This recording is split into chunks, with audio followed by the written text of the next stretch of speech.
Anyway,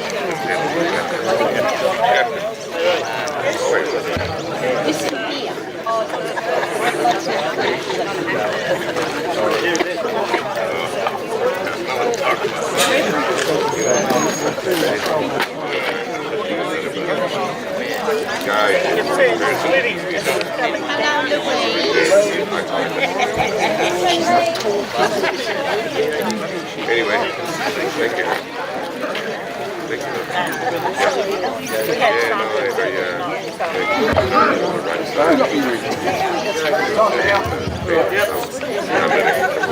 Good morning, ladies and gentlemen, servicemen, families, and welcome to our Remembrance Day Memorial.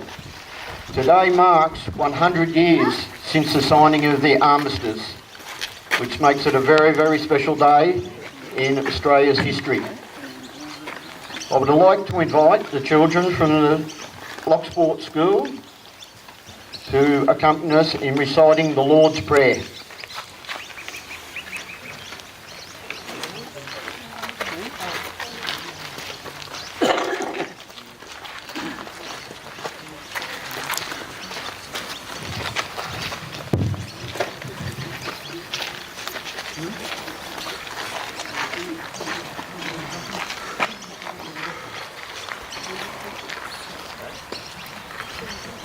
The Lord is my shepherd, I shall not want.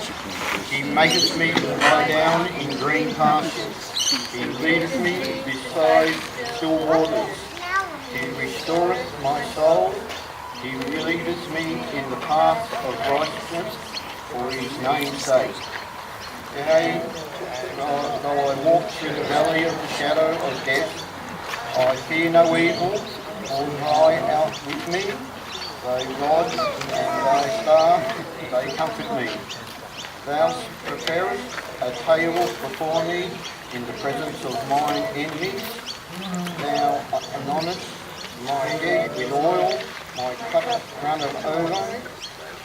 Surely goodness and mercy shall follow me all the days of my life, and I will dwell in the house of the Lord forever. Amen.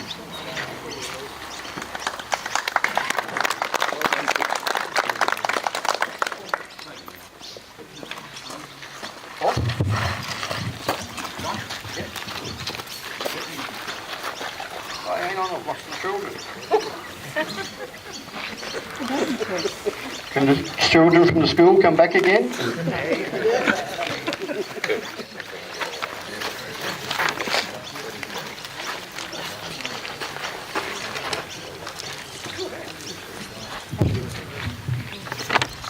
We're going to do the poem In Flanders Field. In Flanders fields the poppies blow, between the crosses, row on row, that marks our place.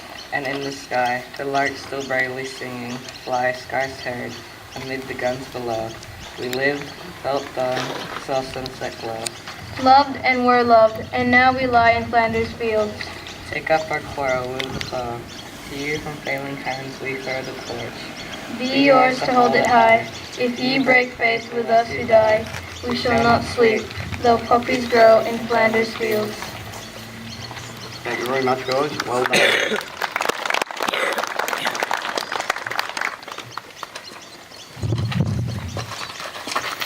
I would like to cite a piece about Remembrance Day. On the 10th of November 1918, thousands of Australian men of the 1st and the 4th Division, 1st Australian Imperial Forces, were plodding wearily along the roads near Loch, France. They were to relieve the British 32nd and 67th Divisions in the front line. 2 months previously, these same Australians fought their way across the Somme in some of the most fierce battles of the war. They did not, however, go into action.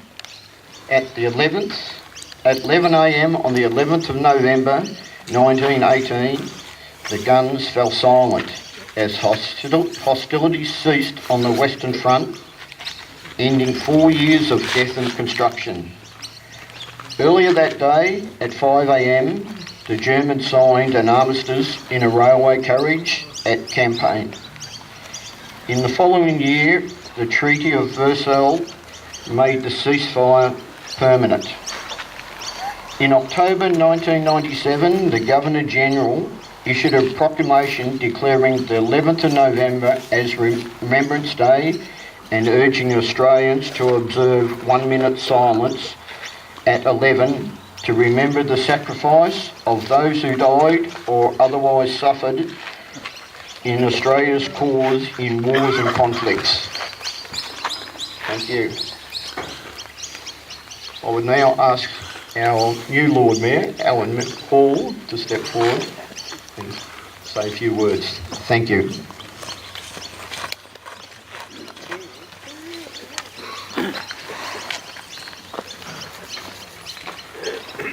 Thanks, Lee. And just by way of clarification, I think the only Lord Mayor we've got right now is Sally Cap. The rest of us are just ordinary mayors, and in some cases, some more ordinary than others. So I'd like to thank you for inviting me here today to commemorate the centenary of Armistice. I'd like to begin by acknowledging the traditional custodians of this land, the Gunai-Kurnai people, and pay respects to their elders, both past and present. I'd also like to thank my colleague, Councillor Ian Bye. Look around, you won't find him here. And the reason for that is that he's in fact covering for me at Sale, as I did. Initially accepted an invitation to do the wreath laying at Sale prior to getting the invitation to be here. So Ian's done that for me so I could be here at my RSL. As you're all aware, on this day 100 years ago, an armistice ended the First World War. We lost almost 62,000 Australians in that war that spanned 4 years, and more than 330,000 Australians had been involved in this war, serving in varying roles. After months of bloodshed on the Western Front at 11 a.m. on the 11th of November 1918, the guns fell silent. The war was over. At home in Australia, thousands of people danced in the streets celebrating the end of the war. You can only imagine the relief and joy that the loved ones of those serving overseas felt on hearing that the war was over and that their relatives had survived it. Of course, the sorrow for those who'd lost those they loved. How hard would it have been for them, watching all the celebration happening around them while they grieved? And the deep and bitter life-changing effects that those returning endured, an issue that's ever present today. The First World War remains the costliest Australia has ever been involved in terms of casualty and death. In addition to the deaths, more than 150,000 were wounded and lived with the terror of their war experience for many years after returning home. It is the survivors, along with those who lost their lives, that we commemorate today. For those of you who know me, you may have an understanding that as a boy of the Beatles era, there's usually a soundtrack in my head. And on this day, much like Anzac Day, I'm reminded of the poignant words of the Australian songwriter Judy Small, who wrote of war through the eyes of a mum of my mum's generation. The first time, it was fathers. The last time, it was sons. And in between, your husbands marched away with drums and guns. Lest we forget, but let us always remember that the sanctity of human life is underpinned by a fundamental respect of each and every human being. Thank you.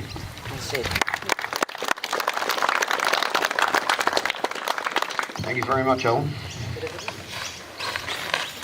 I would now invite Alan Hall, the Mayor, to lay his wreath, please.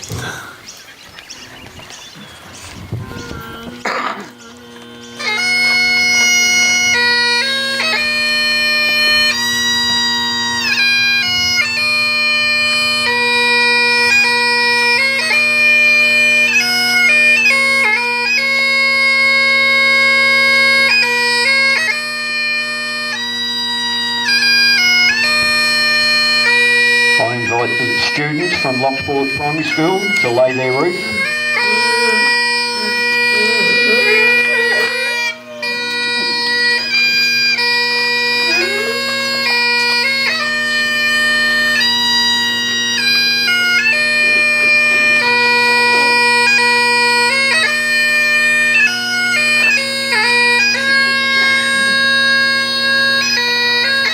I invite the representatives from the sub-branch to lay their wreath.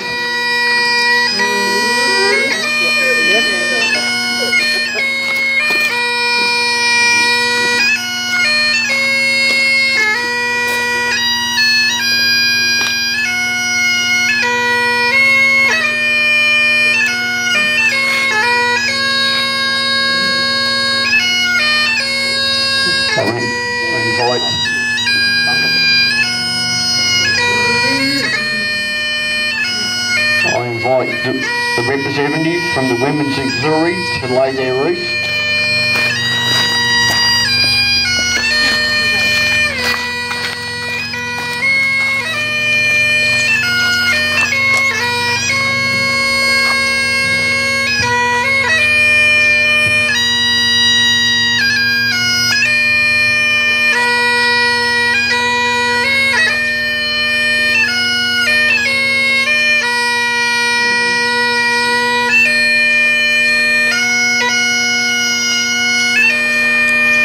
I would now invite anybody that's in attendance who would like to lay a poppy or a wreath to come forward and do so at this time.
I would like to ask Brenda Elliott to come forward, please.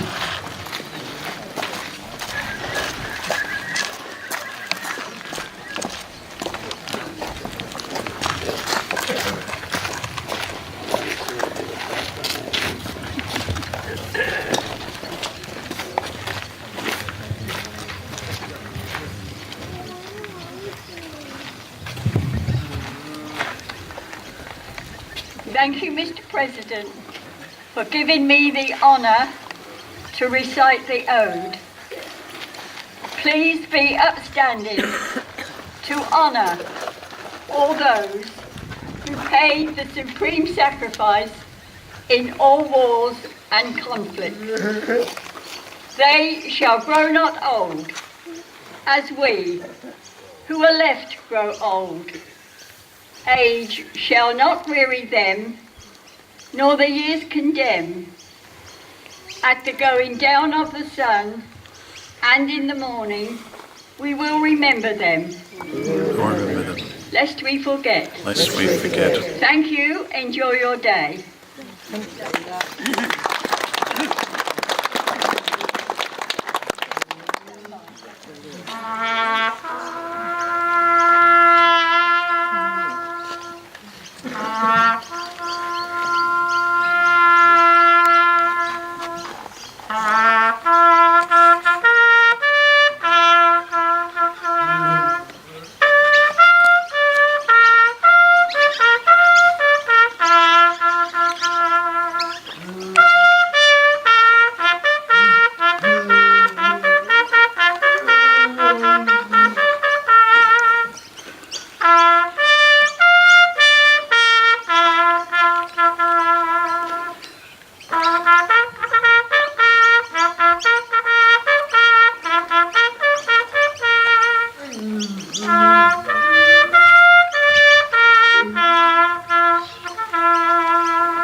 We'll have 1 minute silence.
Ladies and gentlemen, I'd just like to thank our Mayor, Alan Hall, of Wellington Shire, for attending today. I'd like to thank Rob Boyd and Robin Keasley for our bagpipes and our trumpet, which has added to our day. A special thanks to the ladies from the community house group for our poppy decorations. They worked hard to do that. And there was a lot of other poppies knitted crocheted over the time, which have gone to enhance our floral tributes. And also there's a lot of people wearing knitted poppies today as well, that have all been done by the people. I'd like to thank them. I'd like to thank Ian in the background, our sound technician, for getting it all together. And that concludes our ceremony for today. And thank you very much for coming. And next year it'll be 101. Thank you.